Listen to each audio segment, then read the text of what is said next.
Hello friends, రేపటి complete episode ఇప్పుడు ఈ వీడియోలో చూడండి. ఇక విశ్వ బాధపడుతుంటే ఇంతలో త్రివేణి వచ్చి, నాన్న విశ్వ, ఎందుకు బాధపడుతున్నావురా? ధైర్యాన్ని తెచ్చుకొని నిజాన్ని చెప్పు. జయవర్ధన్ ఎలాంటి వాడో జానుకు చెప్పు, అప్పుడే తనకు అర్థమవుతుంది. కానీ అమ్మ, జాను ఆల్రెడీ చెప్పేసింది జయవర్ధన్ సార్ అంటే ఇష్టమని. మరి నేను వెళ్ళి ఎలా చెప్తానమ్మా? నేను వెళ్ళనమ్మా. జాను ఎక్కడున్నా సంతోషంగా ఉండాలి, అదే కావాలమ్మా. సరే విశ్వ, జాను ఎక్కడున్నా సంతోషంగా ఉంటా అంటున్నావు, మరి నువ్వు సంతోషంగా ఉంటావా? లేకపోతే జాను గురించి ఆలోచిస్తూ ఉంటావా? నీకు ఇంకో సంబంధం చూసి పెళ్లి చేస్తాను, మరి పెళ్లి చేసుకుంటావా? అమ్మా, నేనెవ్వరిని పెళ్లి చేసుకోను, ఇలాగే ఉంటాను. జాను లేని జీవితం నాకు లేదమ్మా అనుకుంటూ విశ్వ ఏడుస్తుంటే ఇక త్రివేణి వెంటనే, విశ్వ, నా మీద ఒట్టేరా, నువ్వు ఎలాగైనా సరే జానుకు అన్ని విషయాలు చెప్పేసేయ్. జాను ఆలోచించుకొని పెళ్ళిని క్యాన్సిల్ చేసుకుంటుందిరా, నా మాట విని చెప్పరా? లేదమ్మా, నేను చెప్పను. ఇక నా లైఫ్ అయిపోయింది. ఇక నేను ఉండి ఏం ప్రయోజనం అమ్మా? భూమికి భారం. ఏంటి విశ్వ, ఏం మాట్లాడుతున్నావురా? నేను చెప్పినట్టు చేరా, జాను నీకు సొంతమవుతుంది. నువ్వు అలా చేశావంటే ఈ అమ్మ చనిపోతుందిరా అని త్రివేణి బెదిరించగానే ఇక విశ్వ ధైర్యం తెచ్చుకొని జాను దగ్గరికి వెళ్తాడు. ఇంతలో జాను చూసి, రే విశ్వ, ఏంట్రా ఇంత లేటు? ఇప్పుడే మా ఇద్దరికి ఎంగేజ్మెంట్ జరగబోతుంది. మరి నువ్వు లేకుంటే ఎలారా? పెళ్లి పనులు చేయాలి, ఇంకా చాలా పనులున్నాయి. వీటిని వదిలేసి ఇంకెక్కడికి వెళ్తున్నావురా? రారా, నా దగ్గర ఉండు. కానీ జాను, నీకొక విషయం చెప్పాలి. రే, ఏంట్రా, ఏ విషయం గురించి చెప్పాలనుకుంటున్నావు? ఓహో, ప్రపోజల్ గురించా? ఆ అమ్మాయిని చెప్పావా? దాని గురించి కాదు జాను. మరి దేని గురించిరా? నాచకుండా చెప్పు. ఇంతలో జై మాట్లాడుతూ, ఏంటి జాను, విశ్వ ఏమంటున్నాడు? ఏం లేదు సార్, నాతో ఒక ముఖ్యమైన విషయం చెప్పాలనుకుంటున్నాడు. ఓహో, అవునా? విశ్వ, ఒకసారి ఇలారా. అవును, నా జానుకు ఏం చెప్పాలనుకుంటున్నావు? నాకు చెప్పు విశ్వ, నేను జానుకు చెప్తాను. ఇక విశ్వ ధైర్యం తెచ్చుకొని, సార్, చెప్పాల్సింది మీకు కాదు, జానుకి. నా జానుకు సార్. ఇక జయవర్ధన్ కోపంతో, రే విశ్వ, ఏంట్రా నా జాను అంటున్నావు? అది నా జాను, నా కాబోయే ఫియాన్సీ, అర్థమైందా? సార్, మీకు ఇంకా నిశ్చితార్థం కాలేదు కదా? ఆల్రెడీ మీకు ఏదో ఎంగేజ్మెంట్ అయినట్టుగా నా జాను అంటున్నారు. సరే సార్, ఒకవేళ నిశ్చితార్థమైనా కానీ జాను నీ సొంతం కాదు సార్. ఎందుకంటే ఎన్నటికైనా పెళ్లి చేసుకునేది ఈ విశ్వ మాత్రమే. ఇక జై కోపంతో, ఏంటి విశ్వ, నోరు లేస్తుంది? ఎప్పుడు నేను ఏదో ఒకటి మాట్లాడినా మౌనంగా ఉంటూ భయపడేవాడివి, ఇప్పుడు తెగరెచ్చిపోయి మాట్లాడుతున్నావు. నీ వెనక ఏ బలం చూసి మురుగుతున్నావు అని జై మాట్లాడుతుంటే ఇంతలో జాను వచ్చి, సార్, వీడి లవ్ మ్యాటర్ మీకు చెప్పేశాడా సార్? చెప్పేశాడు జాను. పాపం విశ్వ అమ్మాయికి ప్రపోజ్ చేస్తే రిజెక్ట్ చేసిందంట, అందుకే ఆ బాధలో ఉన్నాడు. ఇక జాను వచ్చి, రే విశ్వ, దీనికి ఇంత బాధపడుతున్నావా?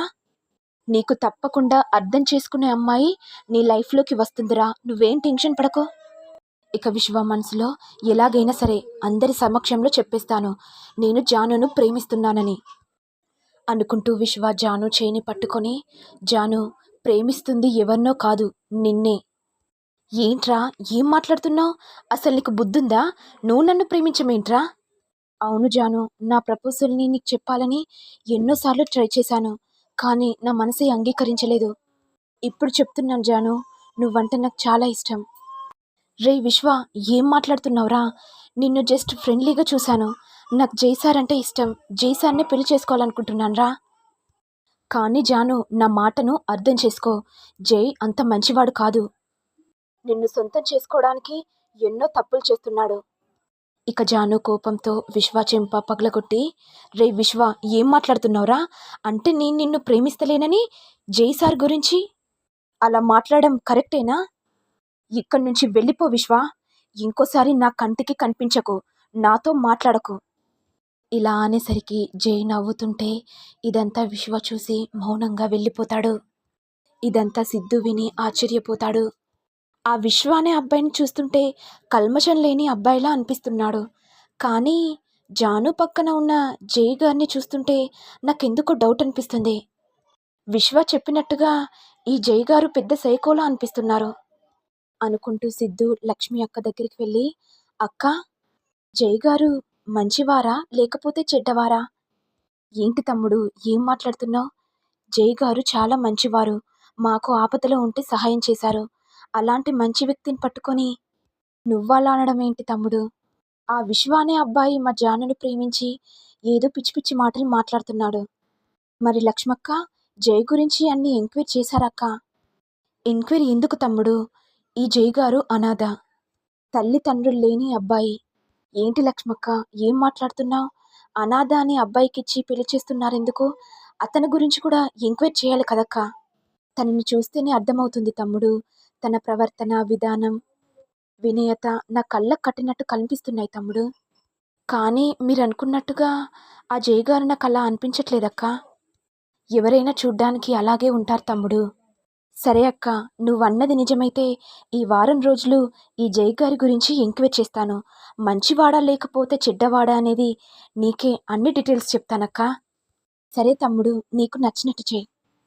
ఏమో జాను బాధపడుతూ, సార్, విశ్వ అన్న మాటలకు మీరు బాధపడకండి సార్. తనేదో తెలుసో తెలియకో అలా మాట్లాడాడు. జాను, నువ్వెందుకు బాధపడుతున్నావు? అయినా నేను బాధపడుతున్నానని నీకు చెప్పానా? తను నా శిష్యుడే కదా గురువుని కోపడ్డది. నాకేం బాధలేదు జాను. నువ్వు సంతోషంగా ఉండడమే నాకిష్టం. సార్, మీ అంత మంచి వ్యక్తిని పెళ్లి చేసుకోవడం నా అదృష్టం సార్. జాను, నిన్ను కూడా పెళ్లి చేసుకోవడం నా అదృష్టం అనుకుంటూ ఉండగా ఇంతలో పంతులు గారు వచ్చి ఎంగేజ్మెంట్ రింగ్స్ మార్చుకోమని చెప్పేసరికి ఇక జాను ఏమో విశ్వ అన్న మాటలకి ఆలోచనలో పడిపోతుంది. ఇక జై వెంటనే, ఏంటి జాను, ఏమైంది? రింగ్స్ మార్చుకోమని పంతులు గారు చెప్పారు. మరి నువ్వేంటి, ఏం ఆలోచిస్తున్నావు? ఓహో, విశ్వ గురించి ఆలోచిస్తున్నావా? పర్లేదని చెప్పాను కదా జాను. కానీ సార్, ఒక విషయం చెప్పమంటారా? ఎంగేజ్మెంట్ ఇప్పుడు కాకుండా తర్వాత జరిపించుకుందాం సార్. ఏంటి జాను, ఏం మాట్లాడుతున్నావు? నీకు ఈ పెళ్ళి ఇష్టం లేదంటే చెప్పేసి నేను ఇక్కడి నుంచి వెళ్ళిపోతాను.